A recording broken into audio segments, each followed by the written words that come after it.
দানের মাধ্যমে উপকারভোগী একজন ব্যক্তি। সাম্প্রতিক একটি ঘটনা, নাম হচ্ছে আবু সারা।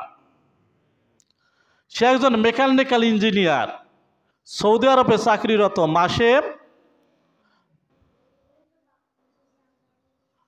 ৯,০০০ রিয়াল ইনকাম করে। এত বিশাল টাকা মাসে বেতন পায়। তার নিজস্ব বাড়ি রয়েছে।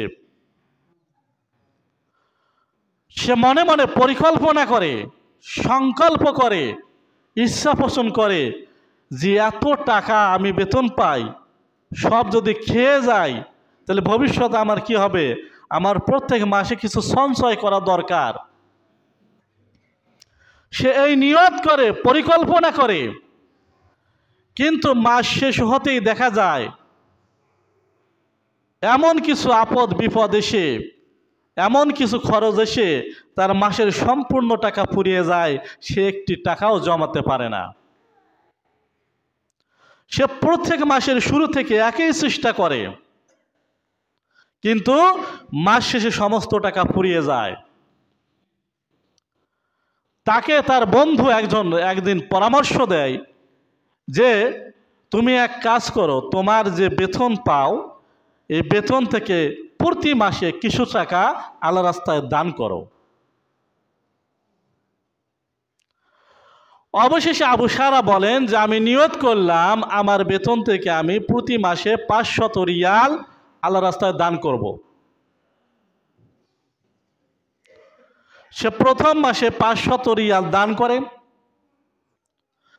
আবু সারা বলেন আল্লাহর রহমতে সেই মাসেই আমি সমস্ত সংসারের ব্যয়ভার বহন করার পর ২,০০০ রিয়াল সঞ্চয় করতে সক্ষম হই। অথচ আমার পরিবারের ভরণ পোষণ, খাওয়া দাওয়ার কোনো কষ্ট হয়নি।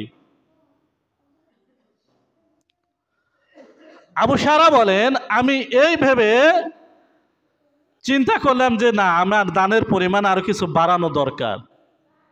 আমি প্রতি মাসে এখন থেকে ৯০০ রিয়াল আল্লাহ রাস্তায় দান করব। আবু সারা বলেন এর ৫ মাস পর আমি খবর পেলাম যে আমার বেতন বাড়ানো হচ্ছে। সে আবু সারা বলেন যে আল্লাহর রহমতে আমি আমার পরিবার পরিচালনা করে প্রতি মাসে মোটা অঙ্কের একটা টাকা জমাতে সমর্থ হই। এর একমাত্র ফজিলত হচ্ছে দান।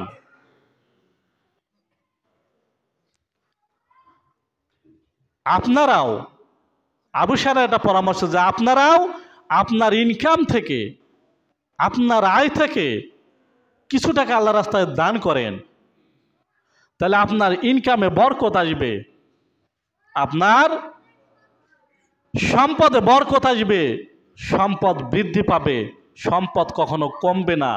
আপনি প্রতি মাসে বা প্রতিদিনে যাই করেন, যা ইনকাম করেন, তা থেকে একটা আল্লাহ রাস্তায় দান করেন। এতে আপনার সম্পদ বৃদ্ধি হবে, আপনার বালা মুসিবত থেকে আপনার পরিবার, আপনার দেহ, আপনার সন্তান সন্ততি হেফাজত লাভ করবে, বিভিন্ন বিপদ আপদ থেকে মুক্তি পাবে। এর একটি মাত্র মাধ্যম হচ্ছে আল্লাহ রাস্তায় দান।